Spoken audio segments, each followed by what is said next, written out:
Hello everyone and welcome to Best of the Month, the monthly board game series where a bunch of creators get together to discuss not necessarily a brand new game, but just what game they have really enjoyed most that month. Normally a new to them game, so these could be games from years ago that someone's just not played or one they've just got back to the shelf. Of course, it could also be a relatively new game as well.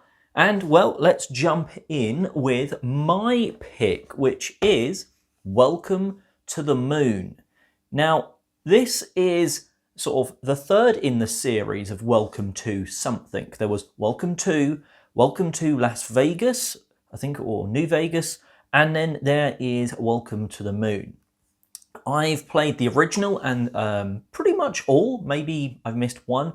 All of the map packs, sort of the expansion sheets for that.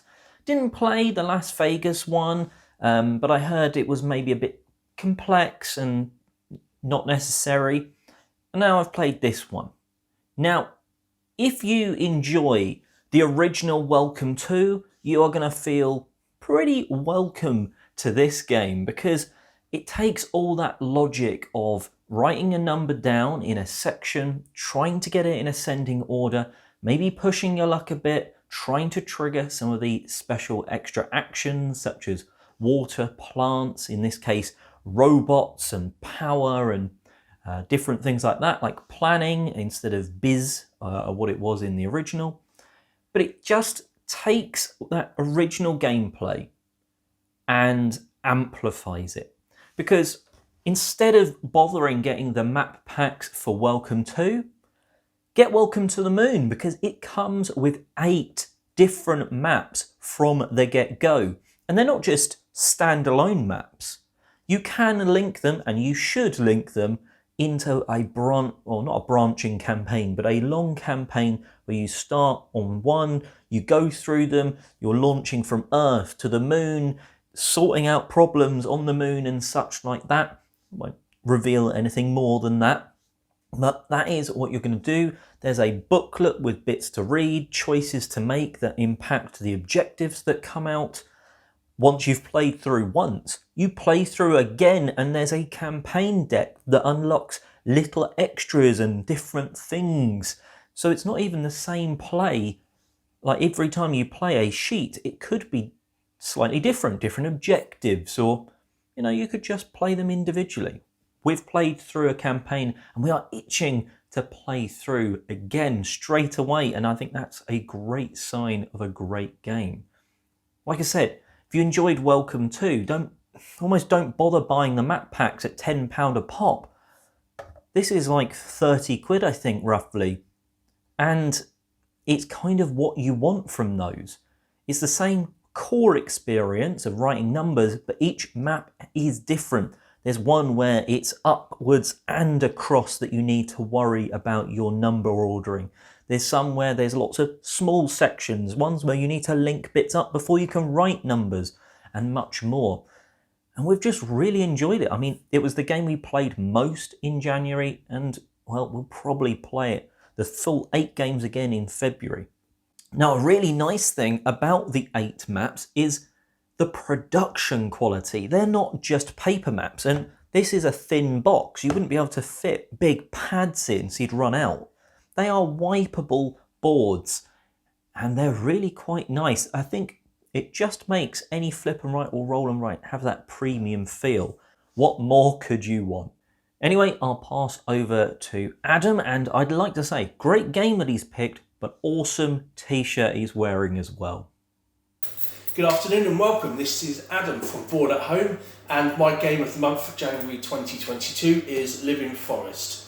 In this game, you will be working to save the great tree, that is this thing here, from the spirit Anibi. He is trying to set fire to the great tree, and it is up to you to call upon your guardian animals, that is these here, to help you protect the tree and defeat Anibi.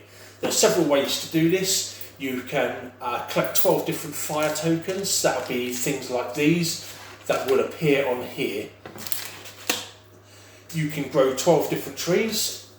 So you've got a placemat here for each player. They can place different trees which will have different resources.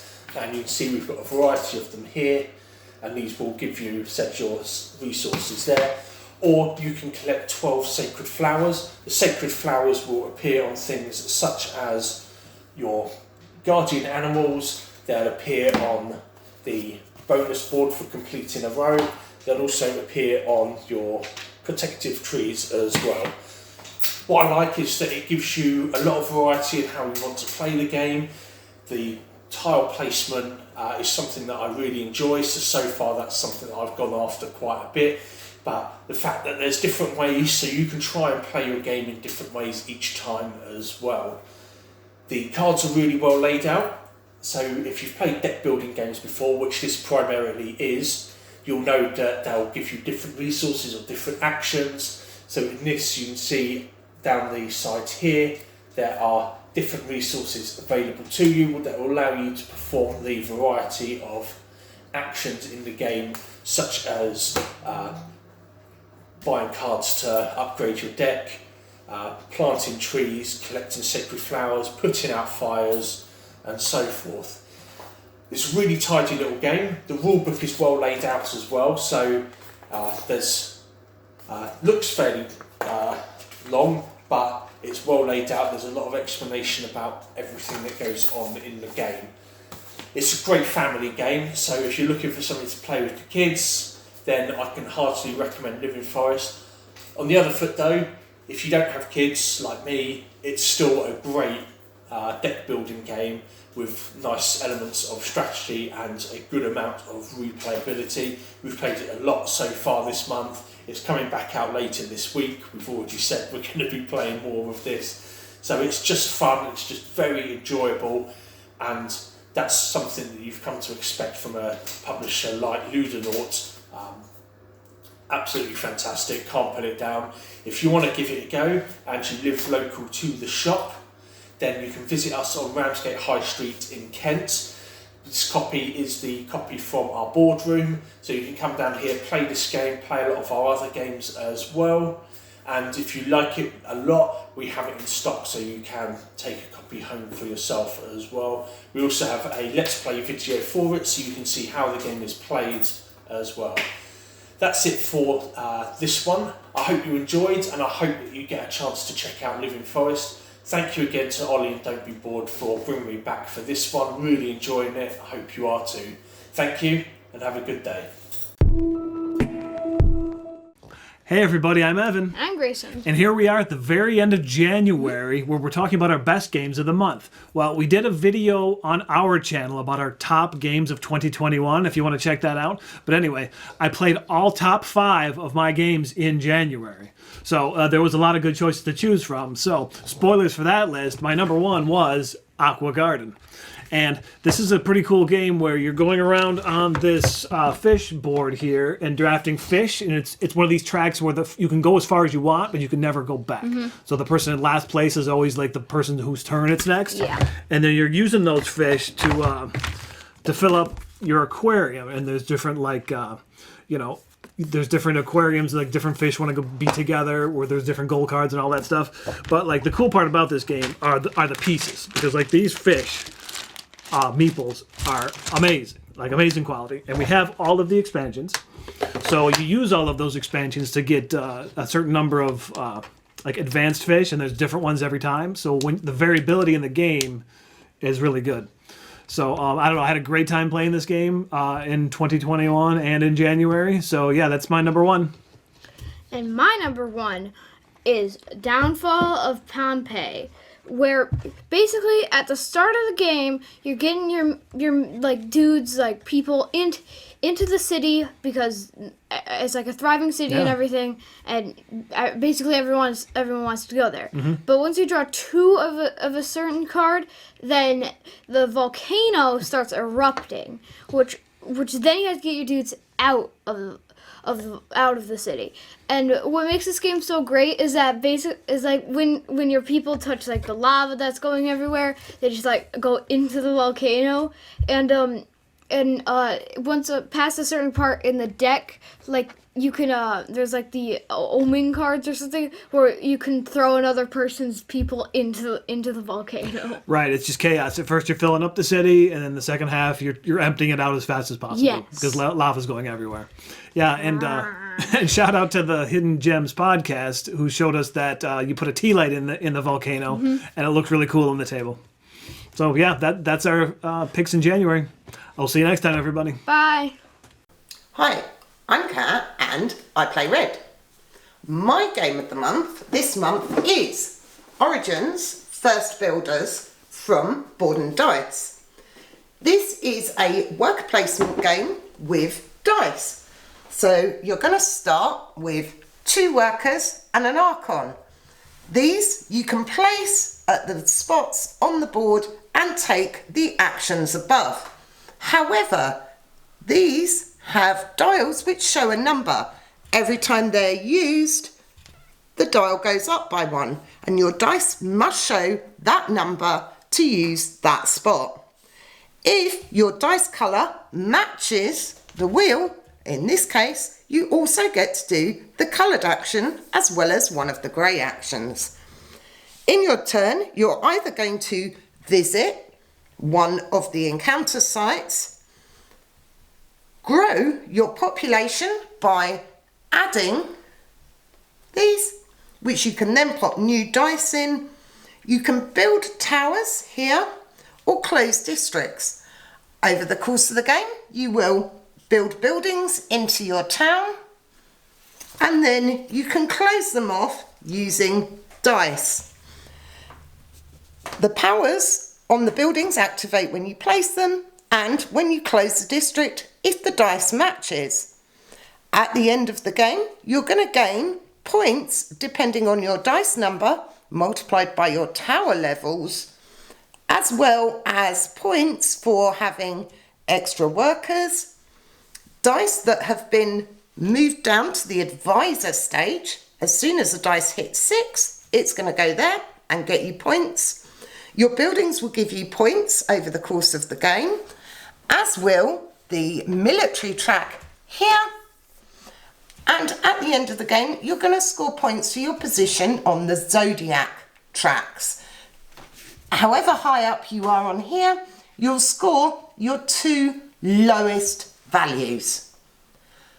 And that is Origins First Builders in about 2 minutes. It's my pick for the month, Origins First Builders from Board and Dice. Hi, it's Barb MeeplePhD, and my favorite game for January 2022 is The Adventures of Robin Hood. I'm not going to give any spoilers. This is a story-driven cooperative game where you are working through the story of Robin Hood and his return to Nottingham. So the game board in this is a map of Nottingham with the castle and Sherwood Forest next door, and there are different little cutouts in the board that you flip over at various times and you encounter them. And these are, the main way that the story moves forward. I have really enjoyed every play of this so far. There is a tutorial game where it kind of introduces you to the game. It just throws you right in and teaches you the rules as you go. And then as you move forward, if you don't succeed at a story, you have to replay it. But the really cool thing here is that it changes ever so slightly the second play through, and so you're not playing the same game the second time around, and I really enjoyed that. Not that I've enjoyed failing the first time around, but it felt less bad to then have a slightly different story the second time. I'm not going to give away much more because I don't want to spoil anything. So if this sounds at all interesting to you, if you like story-driven games, I highly recommend this. Give it a try, see if a friend has it, or grab it from a board game cafe. Otherwise, I have my own channel, MeeplePhD, where I try to bring astronomy into your game shelf, so you can go check that out. Or I'm also on Instagram and Twitter as @MeeplePhD. I'll see you next month. What is up? My name is Matthew McCack from Room 51, and I'm coming at you with a best of the month, thanks to Oliver. And my best of the month is Arch Ravels. This has been an absolute blast for me this past month.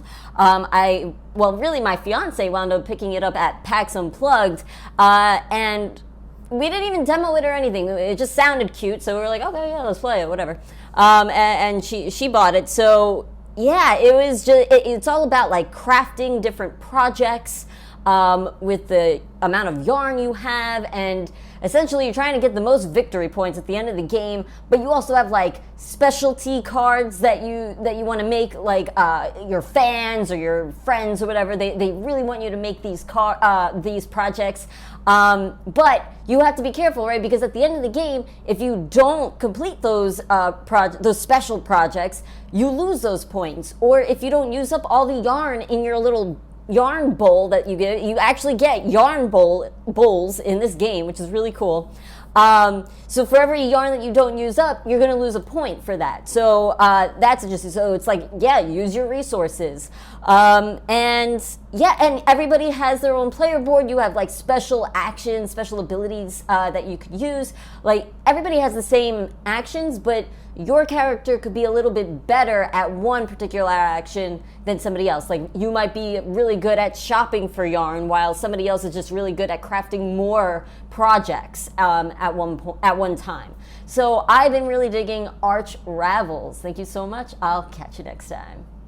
A quick interlude from the other creators, just to say, a bunch of the creators that were involved today were also on the Best of 2021 video. That was really fun to put that together. There's a load of other people, because we like to sort of keep things flexible. People can come and go on episodes as they please. So go and check that out. That was a Best of 2021 video. Lots of amazing games spoken about there. But let us know in the comment section below what games on this video are you sort of liking the sound of most. Anyway, on with the next creator.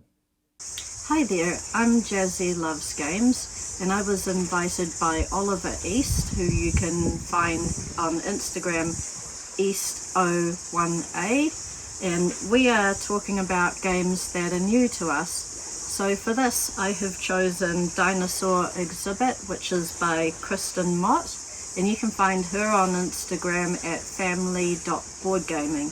Now in this game, you are museum curators who are in an area where a Spinosaurus skeleton has been discovered, and you're trying to make your museum the best so that the skeleton will end up coming on display in your museum. So what you do basically each round is you roll the dice, and they will have different symbols on them. So here we have the tools, which is any symbol, and the other one the hammer. So you just mark a square on your sheet, and once you have a shape like I do there, you can pick something up and that's available and you put it on your sheet. And at the end of the game you score for colour sets, you score for every single shape you put there regardless. Storage cabinets you put in. You have these little tokens which you can use to mark an extra space, or they're a point at the end of the game. And yeah, it's quick to learn and it's fun and easy, nice little roll and write, and I think that especially families with kids love it, and we'll love having people over with their kids to play it as well. So this is coming to Kickstarter in February, and I think it's really worth checking out, especially if you're a young kid like me, or have kids as I said, and you love dinosaurs and you love roll and writes and all of that. So yeah, check it out. And once again, I'm Jasmine from @JazzyLovesGames. Hey wonderful humans, Anthony here from BoardGameDads, and today for my best of the month I'm going to be talking about a game called Mountain Goats. It's a small game I picked up at PAX Unplugged last month in December. This is from designer Stefan Risthaus with art by Daniel Profiri and Anka Gavril. This one comes from BoardGameTables.com. It's a very small box game, and despite that, it's quite stunning in its appearance on the table. The artwork is simplistic but very beautiful. Essentially, this is a dice rolling King of the Hill type game, where on your turn, you're going to roll 4 dice, and you're going to make combinations of the numbers that you roll that would equal to 5 through 10. every combination you can make of these numbers, you will move your goat up that respective value mountain, 1 space, or 2 if you happen to get 2 of those same. And when you get to the very top, you're going to gain points equal to that mountain's value. So for example, if I was currently at this position on the 6 mountain, and I roll my dice and I can make another combination to get 6, I'm going to move up to that top spot and take that 6 token. I'm going to remain there, in fact, and if next turn I roll another combination that makes 6, I can go ahead and take another one of those tokens. So your goat will stay on that top spot until someone else rolls a combination that's going to bring them to that top spot, in which case they knock you back down to the bottom of that hill, and they now take that top spot and that respective token. And that is the whole game. The only other way to get points is if you're able to collect a set, meaning 1 token from each mountain, you'll get this bonus point token. And if you're the next person to do that, there's a second one that's a little bit lower of a value. However, you can get this more than once if you're that lucky. Game ends when all of those bonus tokens are gone, or 3 of the mountains are completely depleted. I've had a lot of fun getting this game to the table last month. In fact, this also plays very well remotely. If both parties do own the game, they can both set it up on their respective sides rather. However, I have played this with people who do not own the game. As long as you've got a camera set up overhead and they can see where their goats are, all they need is 4 dice, and they can definitely play this remotely without actually owning the game. So that's Mountain Goats, my best of the month for December. If you want to check out more stuff from me, you can look at my YouTube channel, BoardGameDads, and I hope to see all of you again next month. Bye. Hey everybody, my name is Melanie and I am the Boardgame Mama. So we're looking at the top game that I played during the month of January. And before I get into that, let me show you the stats. So in January, I played 32 different times with 29 different games and ended up playing about 5% of my own game collection. So in number 1 position for January 2022 is The Legend of Novus. What's really neat about The Legend of Novus, first of all, is it was published by Fundamental Games, which is a publisher that's in my area here in Olds, Alberta. I actually got to play this game in its prototype form, and it was amazing. So when I got the game, I've just been able to play it more now. What's really neat about this game is it's basically a fantasy novel turned board game. And when I was in high school, I loved fantasy novels and I read them all the time. And the first thing you do is you open the book and there's this map at the start of the book. And you go through the adventure and you have your characters that develop and they become better and stronger and they get better weapons and better equipment and they're traveling all throughout this map and they come across all sorts of adventures and monsters, and this is exactly what this game does. So you start by picking a character and you have special abilities depending on who you are. You'll be going around finding treasures and weapons and items, and depending on who you are, if they're suitable for you, you can equip them. On the side you have your player board, and then on the side you have a space for anything that you would put on your torso, things you would hold in your hands. You have a place that you can put boots, or there's item that you can have, or helmets, or something that you put on your head. And it's so neat. It looks great. And then on the other side, you'll have kind of the details of your characters, and you can track your experience level as well as your armor strength. And the goal of the game is to reach an experience level of 25 and to have accomplished one of the big quest monsters that you would have won the battle for. It's so great. You're moving around the map. Depending on where you land on the locations, each locations are going to do different things. As well, when you're traveling, you roll the travel dice to find out if you've come across any treasures, or if an adventure occurred, or if you had an encounter and you end up having to battle something. It's such a neat thematic game, and the artwork is stunning. So neat. If you haven't heard of Fundamental Games or The Legend of Novus, I strongly recommend you look into it. Such a great game. So be sure to follow me on Facebook. My Facebook page is Didsbury and area is playing all the games. I'm also on Instagram under BoardGame_Mama. I also started a podcast with my friend Carla, and then if you want to look us up, it's Board Game Specialist. And I'm also on YouTube, and my channel is Boardgame Maman. So let's see what else everybody played for the month of January and which one made it to the top. So bye, everybody. Hello everyone, how you doing? I am Clara Barker and I'm back on Best of the Month, and this month I'm talking about a game that I am absolutely loving, Welcome to the Moon. This game is it's the third part in a series of games. So there's Welcome to Your Perfect Home, which last year became one of my favourite games. In fact, it made it into my top 10 as a small game last year. So in Welcome to Your Perfect Home, everyone is as a group, you're drawing 3 cards. They have a number and an action, and then everyone gets to choose which ones they want to write down, and you write them down on your own little player board, and you're trying to fill in a map sequentially from 1 to 15, and maybe you're also building pools, maybe you're also building packs, something like that. It's a nice simple game. I taught it to my 11-year-old niece at Christmas and she nailed all the rules pretty quickly. It feels thinky, but it doesn't feel too complex, and at 25-30 minutes it doesn't outstay its welcome. After that, they released a sequel called Welcome to Las Vegas, and that ramped it up, so it was more of a gamer's version of Welcome to Your Perfect Home. But I don't know, it went up to like 40-45 minutes as a game length, and there was different things made it a little bit more complicated, a little bit more puzzly, and as much as I like it, it took away some of the simplicity of Welcome to Your Perfect Home. So when I heard that Welcome to the Moon was coming out, I loved the artwork, and it's like, how's this going to be? I'm not sure.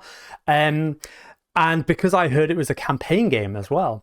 So I bought it for my housemate for Christmas, and we have been playing this loads. We've played through the campaign twice, and I will say that every time you play through the campaign, a few things change, and there's still a few cards that we haven't seen, a few modifications to the map maybe, without going into any spoilers. So there's more game here.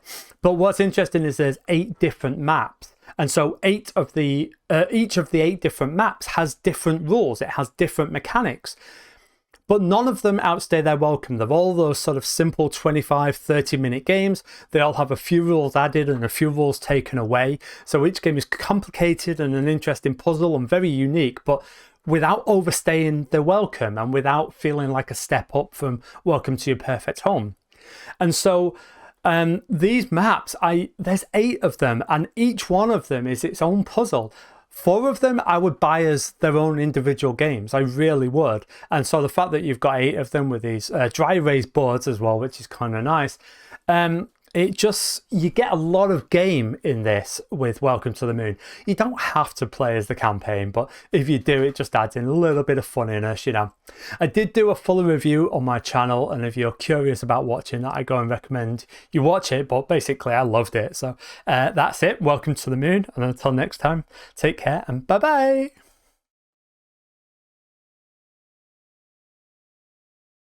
Hello everyone! Hello! Hello! My name is Dave Luza. My name is Bo Luza. My name is Ilka Luza. And this month, our game of the month, without a doubt, is...